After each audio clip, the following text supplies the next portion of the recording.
Hello friends, welcome back to my channel. तो दोस्तों, आज की जो वीडियो है, इस वीडियो में हम रीट 2021 का जो पेपर हुआ था उसमें जो आपके सीडीपी के प्रश्न आए थे उन सभी प्रश्नों को देखेंगे। जी हाँ दोस्तों, आज की इस वीडियो में पूरे सीडीपी के प्रश्न देखेंगे जो कि आपका रीट 2021 के पेपर में आया था।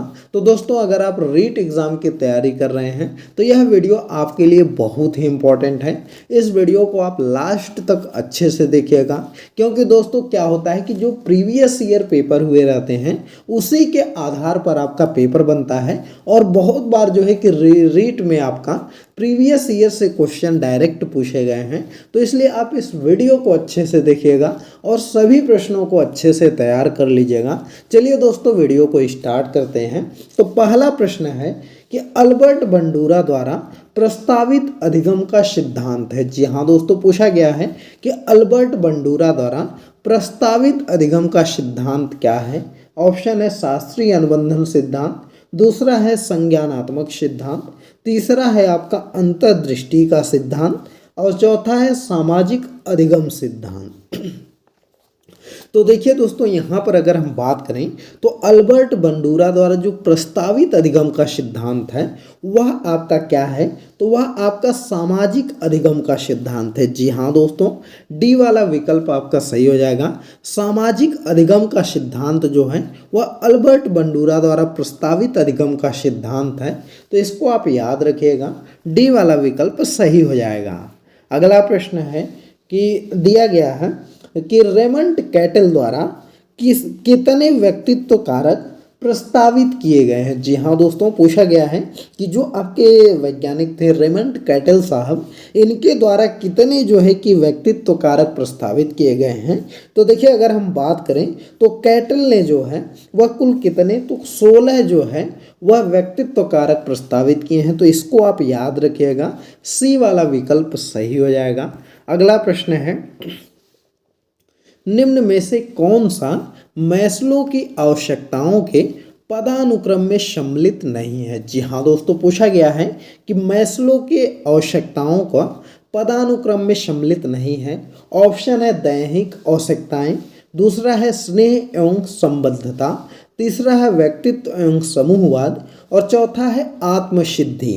तो देखिए, अगर हम बात करें तो यहाँ पर मैस्लो की आवश्यकताओं के पदानुक्रम में शामिल जो नहीं है आपका, वह आपका क्या हो जाएगा,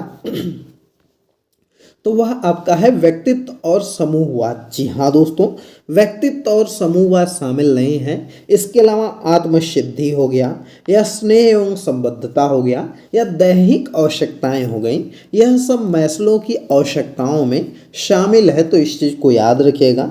मैस्लो ने कुल 5 चरण दिए थे, जिसमें कि चलिए आपको बता देते हैं। पहला था आपका दैहिक शारीरिक आवश्यकताएं, दूसरा था सुरक्षा की आवश्यकताएं, तीसरा था प्रेम व स्नेह की आवश्यकताएं, चौथा था सम्मान की आवश्यकताएं और पांचवा था आत्मसिद्धि की आवश्यकताएं। तो यह 5 आवश्यकताओं के बारे में मैस्लो ने बात किया था। तो इसको याद रखिएगा।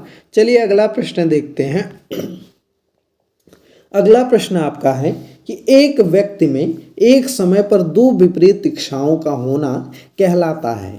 तो एक व्यक्ति में एक समय में 2 विपरीत इच्छाओं का होना क्या कहलाएगा, आपका द्वंद्व कहलाएगा, चिंता कहलाएगा, कुंठा कहलाएगा या दबाव कहलाएगा। तो देखिए, अगर किसी में एक ही समय में 2 विपरीत इच्छाएं जन्म ले रही हैं तो वह आपका द्वंद्व कहलाएगा। जी हाँ दोस्तों, ए वाला ऑप्शन सही हो जाएगा, उसको हम लोग द्वंद्व बोलेंगे। तो इसको याद रखिएगा दोस्तों। यह जो प्रश्न था यह आपका रीट 2022 वाले पेपर में भी आया था, तो इसलिए यह इम्पॉर्टेंट है। और दोस्तों, बहुत बार रीट के क्वेश्चन डायरेक्ट जो है कि रिपीट होते हैं, तो इसलिए प्रीवियस ईयर पढ़ना आपको बहुत ज़रूरी है।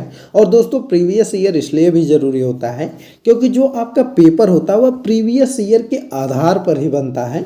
जिस तरह के क्वेश्चन आपके प्रीवियस ईयर में पूछे जाते हैं उसी तरह के प्रश्न आपके जो पेपर होगा उसमें आएगा और उसी टॉपिक से रिलेटेड प्रश्न पूछे जाते हैं। तो इसलिए प्रीवियस ईयर पेपर करना बहुत ज़रूरी होता है।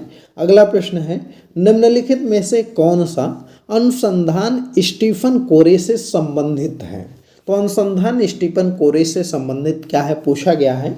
ऑप्शन है आधारभूत अनुसंधान, दूसरा है व्यवहारात्मक अनुसंधान, तीसरा है वैज्ञानिक अनुसंधान और चौथा है क्रियात्मक अनुसंधान।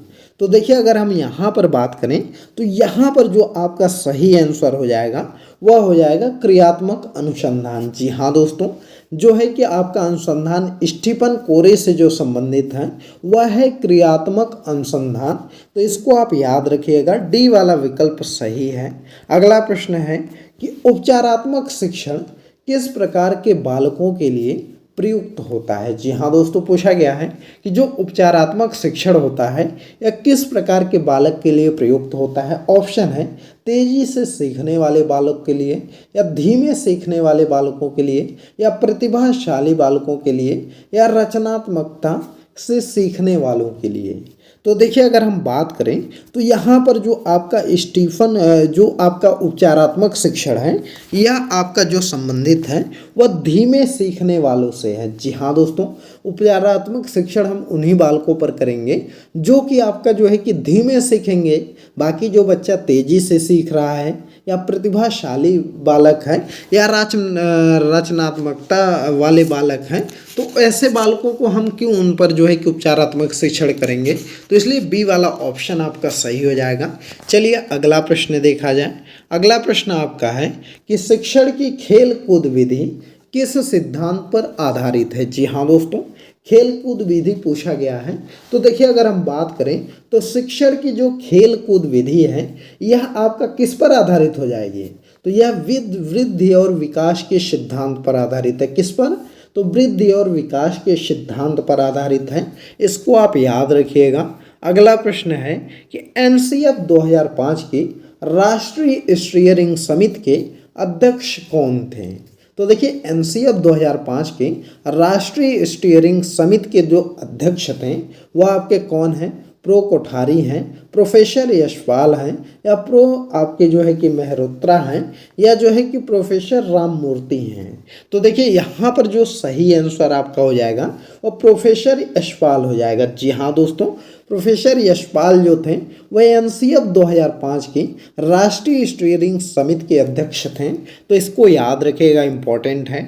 अगला प्रश्न है दोस्तों, आरटीई अधिनियम 2009 किस आयु समूह के बालकों के लिए है। तो कौन से आयु समूह के बालकों के लिए है। तो देखिए अगर हम बात करें आरटीई 2009 की, तो यह जो आपका है वह 6 से 14 वर्ष के बालकों के लिए। जी हाँ दोस्तों, 6 से 14 वर्ष के बालकों के लिए निःशुल्क और अनिवार्य शिक्षा देने का प्रावधान इसमें दिया गया है। तो इसको आप याद रखिएगा। और यह कब लागू हुआ था। तो आरटीई 2009 आपका 1 अप्रैल 2010 से लागू हुआ था। तो इसको भी याद रखिएगा। दोस्तों यह वीडियो कैसी लग रही है कमेंट करके बताइएगा। और वीडियो पसंद आ रही है तो वीडियो को लाइक करिए, ज़्यादा से ज़्यादा शेयर करिए। चैनल पर नए हैं तो चैनल को जरूर सब्सक्राइब कर लीजिएगा। अगला प्रश्न है, निम्नलिखित में से कौन सा दैहिक अभिप्रेरक नहीं है। जी हाँ दोस्तों, पूछा गया है कि दैहिक अभिप्रेरक नहीं है। ऑप्शन है उपलब्धि, दूसरा है भूख, तीसरा है प्यास और चौथा है नींद। तो देखिए यहाँ पर अगर हम बात करें तो जो आपका यह नींद है, प्यास है, भूख है, यह तो आपका दैहिक अभिप्रेरक है। लेकिन उपलब्धि जो होती है यह आपका दैहिक अभिप्रेरक नहीं है। तो इसलिए ए वाला विकल्प आपका सही हो जाएगा। अगला प्रश्न है कि शिक्षण अधिगम का मनोवैज्ञानिक आधार किस पर निर्भर करता है। तो शिक्षण अधिगम का मनोवैज्ञानिक आधार की बात करें तो ऑप्शन है अध्यापन शैली पर, भाषा पर, विषय वस्तु पर, या सामाजिक आर्थिक स्तर पर। तो देखिए अगर हम बात करें शिक्षण अधिगम का मनोवैज्ञानिक आधार जो है यह आपका जो निर्भर करता है यह आपका किस पर करता है। तो यह करता है अध्यापन शैली पर। जी हाँ दोस्तों, ए वाला विकल्प आपका सही हो जाएगा। अगला प्रश्न देखते हैं। अगला प्रश्न है, आरटीई अधिनियम 2009 के अनुसार जो है कि आपका प्राथमिक विद्यालयों के लिए विद्यार्थी अध्यापक अनुपात होना चाहिए। तो आरटीई अधिनियम 2009 के अनुसार प्राथमिक विद्यालयों में जो आपका होना चाहिए अनुपात वह आपका कितना होना चाहिए। तो वह हो जाना चाहिए 30:1 का। जी हाँ दोस्तों, 30 छात्रों पर एक अध्यापक होना चाहिए, ऐसा प्राइमरी में है आरटीई 2009 के अनुसार। लेकिन अगर वहीं पर जूनियर की बात करें तो जूनियर स्कूलों में आपका 35 पर एक विद्यार्थी होना, एक अध्यापक होना चाहिए। तो इसको आप याद रखिएगा, इम्पोर्टेंट है। यह प्रश्न बहुत बार पूछा गया दोस्तों। अगला प्रश्न है कि दिया गया है कि मध्यावधि परीक्षा एक उदाहरण है। तो मध्यावधि परीक्षा किसका उदाहरण है? रचनात्मक मूल्यांकन का, मानदंड संदर्भित मूल्यांकन का, योगात्मक मूल्यांकन का या नैदानिक मूल्यांकन का। तो देखिए अगर हम बात करें तो मध्यावधि परीक्षा जो होती है आपका, यह एक आपका योगात्मक मूल्यांकन का उदाहरण है। जी हाँ दोस्तों, किसका उदाहरण है? तो योगात्मक मूल्यांकन का उदाहरण होता है। सी वाला विकल्प आपका सही है। अगला प्रश्न देखते हैं। अगला प्रश्न है कौन सा रोग वंशानुगत है? जी हाँ दोस्तों, पूछा गया है कि वंशानुगत रोग कौन सा है। ऑप्शन है ADHD। अगला आपका दिया गया है पार्किंसन, या तीसरा है आपका फिनाइल कीटोन्यूरिया, या चौथा है HIV एड्स। तो देखिए अगर हम बात करें जो वंशानुगत रोग है इसमें, वह आपका कौन सा हो जाएगा? तो वह आपका हो जाएगा फिनाइल कीटोन्यूरिया जो होता है, यह आपका वंशानुगत रोग होता है। इसके अलावा यह जो तीनों रोग दिए गए हैं यह आपके वंशानुगत रोग नहीं हैं, तो इसको याद रखिएगा। अगला प्रश्न है दोस्तों, निम्नलिखित में से कौन सा बुद्धि का निष्पादन परीक्षण है? जी हाँ दोस्तों, बुद्धि का निष्पादन परीक्षण कौन सा है? ऑप्शन है भाटिया बैटरी, रोसरा परीक्षण, WAIS, या जो है कि आपका रेवन का SPM परीक्षण। तो देखिए अगर हम बात करें तो बुद्धि निष्पादन का जो परीक्षण है वह आपका भाटिया बैटरी परीक्षण है। जी हाँ दोस्तों, ये वाला ऑप्शन सही है। भाटिया बैटरी परीक्षण जो है यह बुद्धि का निष्पादन परीक्षण है, तो इसको याद रखिएगा। अगला प्रश्न है मानव विकास आजीवन चलता रहता है, यद्यपि दो व्यक्ति बराबर नहीं होते हैं, किंतु सभी सामान्य बालकों में विकास का क्रम एक सा रहता है। यह कथन विकास के किस सिद्धांत की ओर संकेत करता है? तो देखिए अगर हम बात करें तो ऑप्शन दिया गया है सतत विकास का सिद्धांत, परस्पर संबंध का सिद्धांत, समान प्रतिरूप का सिद्धांत, या सामान्य से विशिष्ट अनुक्रिया का सिद्धांत। तो देखिए यहाँ पर जो सही आंसर हो जाएगा वह आपका हो जाएगा कौन सा? तो समान प्रतिरूप का जो सिद्धांत है यही जो है कि आपका मानव विकास आजीवन चलता रहता है, यद्यपि दो व्यक्ति बराबर नहीं होते हैं, यही जो है कि आपका ऑप्शन सही है। अगला प्रश्न है दोस्तों, यह वीडियो आपको पसंद आ रही हो तो लाइक कर दीजिए, ज़्यादा से ज़्यादा शेयर कर लीजिए। अगला प्रश्न है जीन पियाजे के अनुसार संज्ञानात्मक विकास की अंतिम अवस्था कौन सी है? जी हाँ दोस्तों, जीन पियाजे के अनुसार संज्ञानात्मक विकास की अंतिम अवस्था कौन सी है? ऑप्शन है संवेदी पेशीय अवस्था, दूसरा है अमूर्त संक्रियात्मक अवस्था, तीसरा उत्तर संक्रियात्मक अवस्था, और चौथा मूर्त संक्रियात्मक अवस्था। तो देखिए अगर हम बात करें तो जीन पियाजे के अनुसार संज्ञानात्मक विकास की जो अवस्था है यह आपका हो जाएगा अमूर्त संक्रियात्मक अवस्था। जी हाँ दोस्तों, बी वाला विकल्प सही हो जाएगा। अमूर्त संक्रियात्मक अवस्था जो है यह जीन पियाजे के अनुसार संज्ञानात्मक विकास की अंतिम अवस्था है, तो इसको याद रखिएगा। अगला प्रश्न है आनुवंशिकी के जनक हैं। जी हाँ दोस्तों, पूछा गया है कि आनुवंशिकी के जनक कौन हैं? तो ऑप्शन है ग्रेगर मेंडल, ऑप्शन है Thomas Hunt Morgan, James Watson, या चार्ल्स डार्विन। तो देखिए आनुवंशिकी के जनक की बात करें तो इसके जो आपके जनक हैं वह आपके कौन हैं? तो ग्रेगर जॉन मेंडल जो हैं यह आपके आनुवंशिकी के जनक माने जाते हैं, तो इनको याद रखिएगा। अगला प्रश्न है दोस्तों कि व्यक्ति का मनोविश्लेषणात्मक सिद्धांत किसने प्रतिपादित किया था? तो देखिए व्यक्तित्व का मनोविश्लेषणात्मक सिद्धांत जो है यह अब्राहम मैस्लो ने किया था, सिगमंड फ्रायड ने किया था, कार्ल रोजर्स ने किया था, या जीन पियाजे ने किया था। तो देखिए व्यक्ति का मनोविश्लेषणात्मक सिद्धांत जो है यह आपके सिगमंड फ्रायड ने दिया था। जी हाँ दोस्तों, किसने दिया था? तो सिगमंड फ्रायड ने दिया था, तो इसको आप याद रखिएगा। अगला प्रश्न है कि एक 10 वर्षीय बालक की मानसिक आयु 12 वर्ष है तो उसकी बुद्धि लब्धि क्या होगी। जी हाँ दोस्तों, बुद्धि लब्धि के बारे में आप अच्छे से जरूर पढ़ लीजिएगा। बुद्धि लब्धि से एक प्रश्न आपके एग्जाम में जरूर पूछा जाएगा, या तो आपसे बुद्धि लब्धि निकालने के लिए पूछ लेगा या बुद्धि लब्धि का सूत्र ही पूछ लेगा। तो बुद्धि लब्धि बराबर क्या होता है आपका, तो बुद्धि लब्धि बराबर आपका होता है मानसिक आयु होती है, और उसके बाद क्या होता है वास्तविक आयु होती है, MA/CA होता है इंटू 100 होता है। यह बुद्धि लब्धि का फॉर्मूला होता है।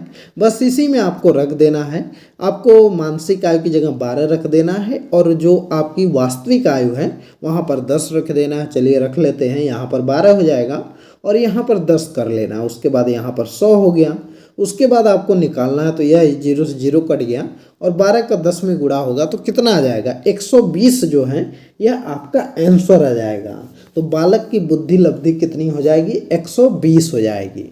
दोस्तों आप इस फॉर्मूले को अच्छे से तैयार कर लीजिएगा कि बुद्धि लब्धि बराबर होता है मानसिक आयु बटे वास्तविक आयु इंटू 100 होता है। इस चीज़ को जरूर याद रखिएगा, इस यह फॉर्मूला जरूर आएगा आपके एग्जाम में।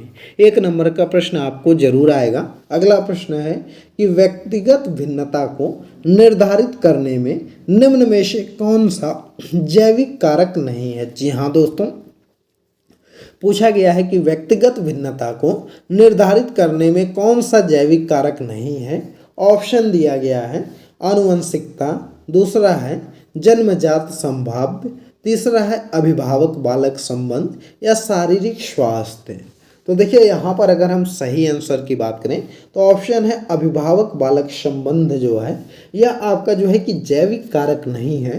बाकी आनुवंशिकता हो गया, जन्मजात स्वभाव हो गया या शारीरिक स्वास्थ्य हो गया, यह व्यक्तिगत भिन्नता को निर्धारित करने के कारक हैं।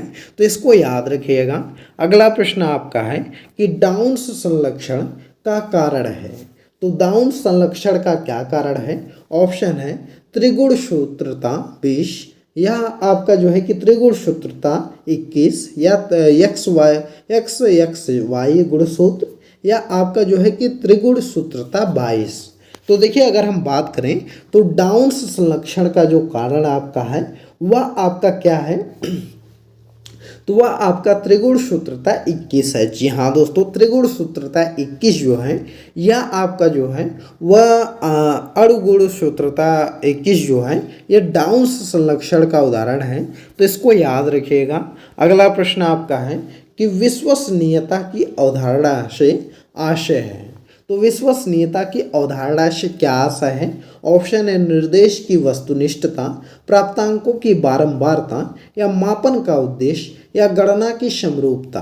तो देखिए विश्वसनीयता की अवधारणा से जो आशय है वह आपका क्या हो जाएगा, वह आपका हो जाएगा यहाँ पर सी वाला ऑप्शन। क्या हो जाएगा, प्राप्तांकों की जो बारंबारता है यही विश्वसनीयता की अवधारणा से आशय होता है। वही तभी विश्वसनीयता आएगी जब एक ही रिजल्ट आपका बार बार आए। तो ऑप्शन से सही हो जाएगा। अगला प्रश्न है निम्नलिखित में से कौन सा प्रक्षेपीय परीक्षण का उदाहरण नहीं है। जी हाँ दोस्तों, प्रक्षेपीय परीक्षण का उदाहरण नहीं है पूछा गया है। ऑप्शन है TAT, आपका SCT, ड्रॉ एन मैन, या MMPI। तो देखिए अगर हम यहाँ पर सही आंसर की बात करें तो ऑप्शन नंबर डी है MMPI जो है यह प्रक्षेपी परीक्षण का उदाहरण नहीं है। तो इसको आप याद रखिएगा, डी वाला विकल्प सही है। अगला है बहुबुद्धि का सिद्धांत किसने प्रतिपादित किया था। जी हाँ दोस्तों, पूछा गया है कि बहुबुद्धि का सिद्धांत किसने प्रतिपादित किया था। ऑप्शन है हार्वर्ड गार्डनर ने, जीन पियाजे ने, डेविड वेसलर ने, या एरिक एरिक्सन ने। तो देखिए अगर हम बात करें तो यहाँ पर जो आपका जो बहुबुद्धि का सिद्धांत प्रतिपादित किया गया था यह किसने प्रतिपादित किया था, तो इसको प्रतिपादित करने वाले हार्वर्ड गार्डनर साहब थे। जी हाँ दोस्तों, ए वाला विकल्प आपका सही हो जाएगा। अगला प्रश्न है NCF 2005 के अनुसार गणित शिक्षण का प्रमुख उद्देश्य है। तो गणित शिक्षण का प्रमुख उद्देश्य क्या है। ऑप्शन है शिक्षकों का प्रशिक्षण, कक्षा अधिगम, बालकों के चिंतन का गणितीकरण, या गणित की विषय वस्तु। तो ऑप्शन जो आपका सही हो जाएगा वह क्या हो जाएगा, तो वह आपका हो जाएगा बालक के चिंतन का गणितीकरण। जी हाँ दोस्तों, सी वाला विकल्प आपका सही हो जाएगा, बालक के चिंतन का गणितीकरण। अगला है कि पारितोषिक तथा दंड के माध्यम से सीखना अधिगम के किस सिद्धांत से संबंधित है। तो सीखना अधिगम के किस सिद्धांत से संबंधित है? ऑप्शन है सामाजिक सीखना, दूसरा है क्रिया प्रसूत अनुबंधन, तीसरा है शास्त्रीय अनुबंधन, चौथा है संज्ञानात्मक सिद्धांत। तो देखिए यहाँ पर अगर हम सही आंसर की बात करें तो सही आंसर आपका जो हो जाएगा वह क्या हो जाएगा? तो वह आपका हो जाएगा क्रिया प्रसूत अनुबंधन। जी हाँ दोस्तों, पारितोषिक तथा दंड के माध्यम से सीखना जो है यह संबंधित क्रिया प्रसूत अनुबंधन के सिद्धांत से। तो इसको याद रखिएगा। अगला प्रश्न है कि निम्नलिखित में से कौन सी प्रक्रिया बाल्यावस्था के दौरान सीखने से संबंधित नहीं है? जी हाँ दोस्तों, कौन सी प्रक्रिया बाल्यावस्था के अनुसार सीखने से संबंधित नहीं है? ऑप्शन है पूर्व अनुभव, दूसरा है प्रतिबिंब, तीसरा है कल्पना, चौथा है तर्क। तो यहाँ पर देखिए जो सही आंसर आपका हो जाएगा वह क्या हो जाएगा? तो यहाँ पर देखिए, यहाँ पर जो यह प्रश्न आपका आया था इसमें जो है कि इस प्रश्न में आपको रीट बोर्ड द्वारा जो है सबको जो है कि बोनस अंक दिया गया था, क्योंकि यहाँ पर यह पूछा गया है कि बाल्यावस्था के दौरान जो है कि सीखने में संबंधित नहीं है। तो यहाँ पर देखिए ऑप्शन भी एक से ज़्यादा आपके सही हैं, इसलिए जो है कि इस विकल्प इसमें कोई भी विकल्प नहीं माना गया था, सबको बोनस अंक दिया गया था। तो चलिए इस प्रश्न को छोड़ देते हैं। अगला प्रश्न है, किसी विशेष कार्यक्रम या परीक्षण के प्रभावों का मापन करने के लिए किस प्रकार के परीक्षणों को परिकल्पित किया जाता है? तो देखिए किसी विशेष कार्यक्रम या परीक्षण के प्रभावों को मापन करने के लिए किस प्रकार के हम जो है परीक्षणों को परिकल्पित करते हैं? तो व्यक्तित्व है, उपलब्धि है, बुद्धि है कि रचनात्मकता है? तो चलिए आप इसका आंसर बताइए, आप कमेंट में इसका आंसर दीजिए कि इसका आंसर क्या होगा। तो यहाँ पर देखिए अगर हम बात करें तो इसका जो आंसर आपका होगा वह उपलब्धि होगा। जी हाँ दोस्तों, किसी विशेष कार्यक्रम में या प्रशिक्षण के प्रभावों का मापन करने के लिए जो हम लोग परीक्षणों को परिकल्पित किया जाता है उसे उपलब्धि बोलते हैं। तो इसको आप याद रखिएगा। अगला प्रश्न है दोस्तों कि विकास की किस अवस्था में एक व्यक्ति व्यावसायिक समायोजन की समस्या का समाधान करता है? तो किस समस्या का समाधान करता है? वृद्धावस्था, किशोरावस्था, बाल्यावस्था कि शैशवावस्था? तो देखिए यहाँ पर जो सही आंसर आपका हो जाएगा वह आपका क्या हो जाएगा? तो वह आपका हो जाएगा किशोरावस्था। जी हाँ दोस्तों, किशोरावस्था में जो है एक व्यक्ति व्यावसायिक समायोजन की समस्या का सामना करता है। तो इसको आप याद रखिएगा, बी वाला विकल्प जो है यह आपका सही हो जाएगा।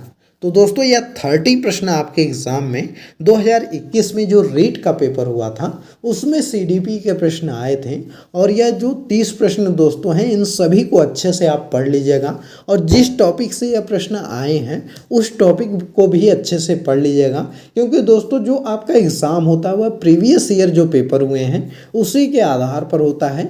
जिस टॉपिक से प्रश्न प्रीवियस ईयर में आए हैं उसी टॉपिक से आपके इस ईयर भी प्रश्न पूछे जाएंगे, और सेम प्रश्न रहेगा, मतलब लैंग्वेज चेंज रहेगी लेकिन प्रश्न सेम रहेगा।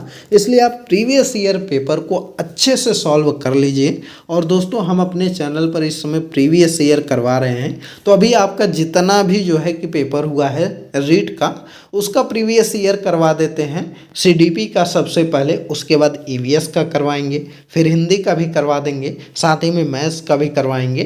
तो यह सब पेपर हम करवा देंगे। तो उसके लिए आप क्या करिए कि चैनल को सब्सक्राइब करिए, बेल आइकन भी प्रेस कर दीजिए, और साथ ही में जो है कि हमारा एक टेलीग्राम चैनल है जिसका कि लिंक इस वीडियो के डिस्क्रिप्शन में दिया गया है, तो उस पर भी फॉलो कर लीजिए। क्योंकि यह जो पेपर हम करवा रहे हैं उसका अगर आपको पीडीएफ वगैरह चाहिए तो हमारे टेलीग्राम चैनल पर मिलेगी, तो इसलिए उसको भी हमको जो है कि वहाँ पर भी हमको फॉलो कर लीजिए।